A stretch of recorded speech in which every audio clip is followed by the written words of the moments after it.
Hi, I'm Dale Waxman. This is our flipped classroom video in preparation for the feedback section of the Sound Teaching Practices pre-conference workshop at STFM. Let's begin with definitions. The definition of feedback is reinserting into the system the results of its performance. It's actually a term that comes from missile engineers who were looking for ways to make sure that a missile met its target. By giving it feedback in terms of guidance, the missile could then redirect itself to make sure that it was on target. Similarly, we can think of our learners as having a target to get to, and our job is to provide that feedback to guide them towards that particular target.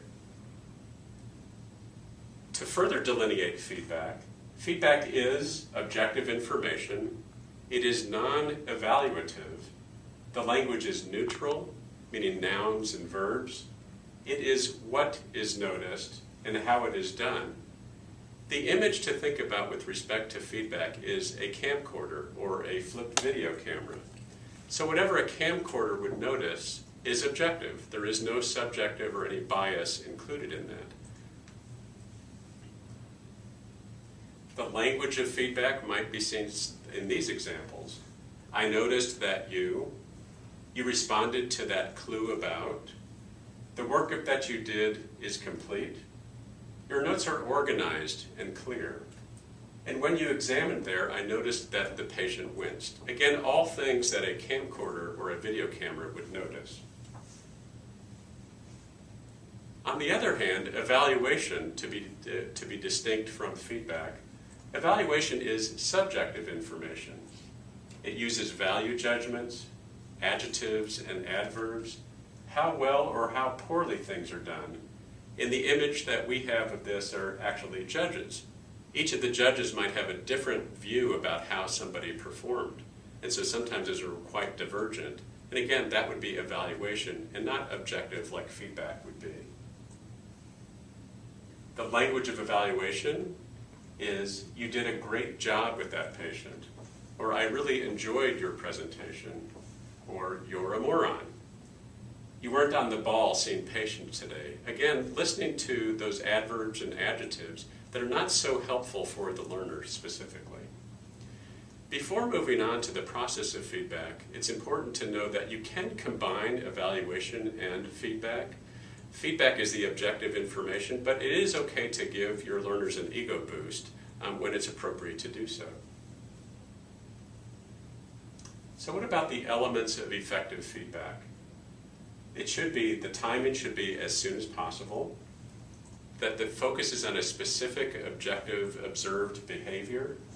It is descriptive, it is constructive, it's devoid of comments about attitude or personality, which would be more evaluative, and it is also non-judgmental, which again would be evaluative.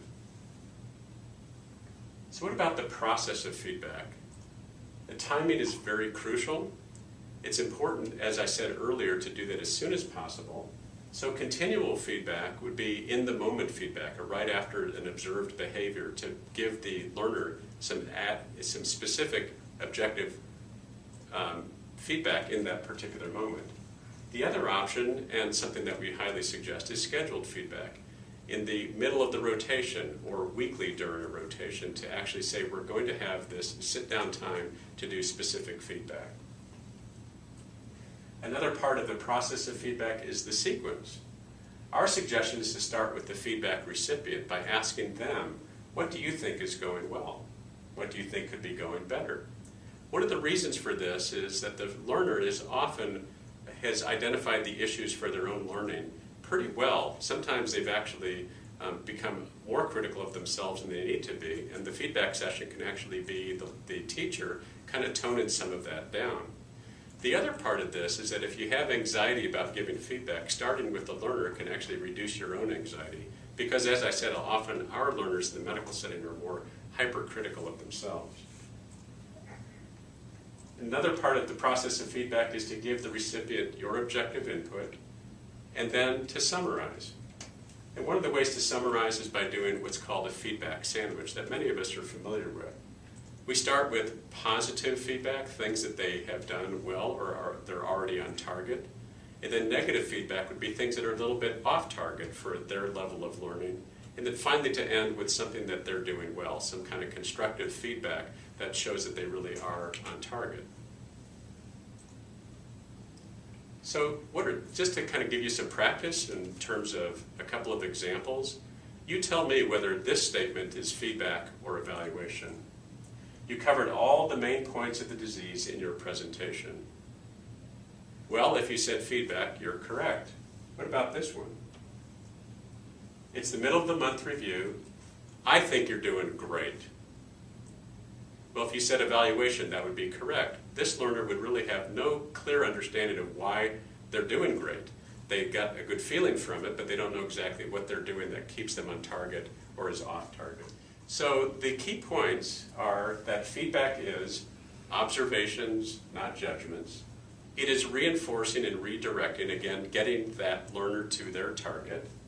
It's easier the more that you do it, and it's a lot easier when you ask the receiver to give themselves feedback first. And then the end result can be something like this, where actually our learners are very, very appreciative of the time that we've taken to help them get on target. So this concludes our video as preparation for the pre-conference workshop. Thank you.